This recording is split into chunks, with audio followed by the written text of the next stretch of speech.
Marami na nga ang nakakita ng oportunidad sa pagnenegosyo ng mga alahas. At isa sa mga matagumpay sa laraang ito ay ang ating kanegosyo na si Nicole Santiago. Paano nga ba nagsimula at lumago ang kanyang jewelry business? Alamin natin ang kanyang mga sikreto at tips dito sa Negosyo Tayo. Ako po si Mariel Nicole Santiago. Nag-cater ng different kinds of diamond jewelry. All were manufactured in Tokyo, Japan.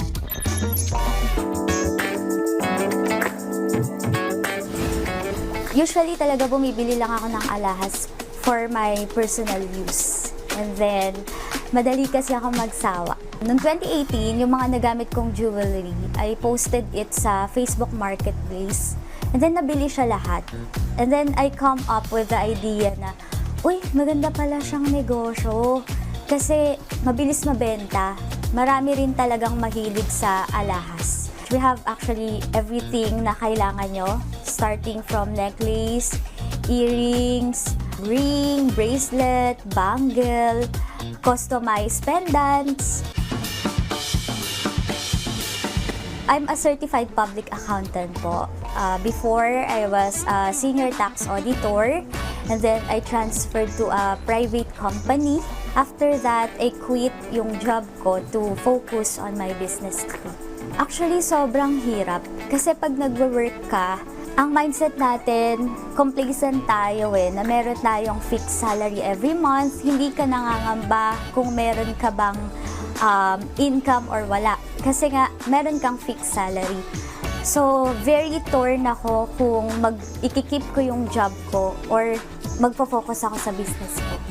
Sobrang hirap yung journey talaga. Especially, not all Filipinos are educated about diamonds. Ang dami naming problema na kinaharap before, especially kung paano mo i-feed ng knowledge yung mga customer mo. Pero, I can say na ngayon, mas na-manage na namin siya, especially yung customer service.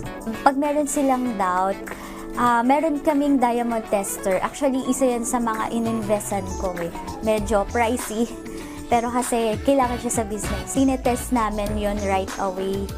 I think yung binabalik-balikan sa amin yung customer service. Ang number one na bilin ko sa sales team namin na you build a relationship with our customer.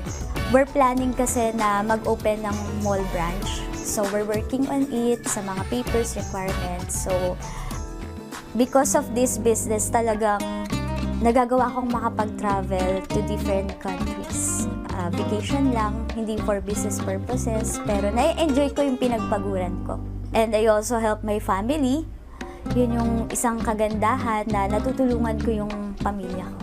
Ang maa-advise ko sa mga kababayan natin na gustong pumasok sa negosyo, huwag kayong matatakot na mag-take ng risk. Kasi business is like a gamble. Wala ring success story na walang failure. So, asahan natin na kapag nag-business ka, there are drawbacks. May mga failures pa rin yan. Pero, yung mga failure kasi na yon is marami rin tayong matututuhan.